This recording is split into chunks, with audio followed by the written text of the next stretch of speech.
అనుదిన నిత్య జీవపు మాటలు. దేవుని నామానికి మహిమ కలుగునుగాక.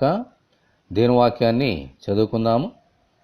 కొందరు ఆలస్యమని ఎంచుకున్నట్లు ప్రభు తన వాగ్దానమును గురించి ఆలస్యము చేయవాడు కాడు గాని ఎవడనూ నశింపవలని ఇస్సియంపక అందరూ మారు మనసు పొందవలని కోరుచు మీ ఎడల దీర్ఘశాంతము గలవాడై ఉన్నాడు. పేతురు రాసిన 2వ పత్రిక 3వ అధ్యాయము 9వ వచనం. మన ప్రభు మన కొరకు పరలోకములో స్వాస్థ్యము సిద్ధపరిచి తిరిగి వస్తానని, అక్కడకు తీసుకుని వెళ్తానని వాగ్దానం చేశారు.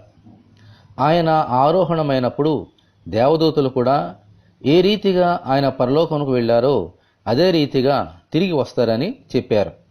ఆమేన్, హల్లెలూయా. ఇది జరిగి 2000 సంవత్సరములైంది గాని ఆయన రాలేదు. అలాగని ఆయన వాగ్దానం తప్పుపోయినట్ట కాదు. అందరూ మారు మనసు పొందవలని ఆయన ఆశ. లేకపోతే ఆయన వచ్చినప్పుడు మారు మనసు పొందని వారు నరకములో నశించిపోయే ప్రమాదముంది. మనమైతే ఎల్లప్పుడూ ఓపికతో ఆయన రాకడ కొరకు కనిపెట్టుచు పెళ్లి కుమార్తె వలె సిద్ధపడుదాం.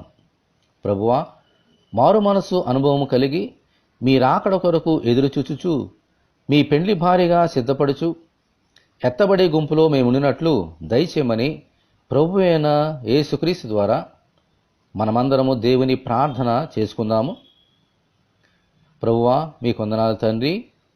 అవునైనా ఎవరునూ నశించడం మీకు ఇష్టం లేదు. అందుకనే నశించిన దానిని వెదికి రక్షించుటకు ఈ లోకంలో దేవుని గొర్రెపిల్లగా వచ్చున్నారు. ఎవరైతే మారు మనసు పొందక మిమ్మలను తృణీకరిస్తున్నారో వారందరికీ నరకము అనే గమ్యాన్ని సిద్ధం చేశారు. అయితే మేం ప్రభువా అలాగుండక మీ అందు విశ్వాసం ఉంచి త్వరగా వస్తున్నాను అనేటువంటి మీ యొక్క వాగ్దానం పట్టుకొని ఎదురు చూచుచు పెండ్లి కుమార్తె వలె పెండ్లి కుమారుడైన నీ కొరకు ప్రతిదినం ఎదురు చూచుచు మేమందరము ఆశతో కనిపినట్లుగా సహాయం తెచ్చేయండి. మేమెవరము నశించడం మీకు ఇష్టం లేదు.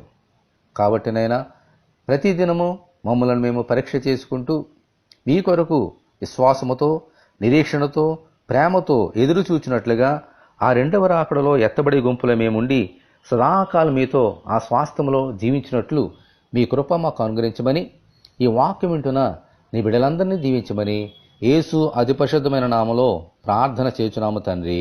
ఆమేన్. మన ప్రభు అయిన యేసుక్రీస్తు కృప మనందరికీ తోడి ఉండి నడిపించునుగాక. ఆమేన్. పరిశుద్ధ దేవుని మందిరం.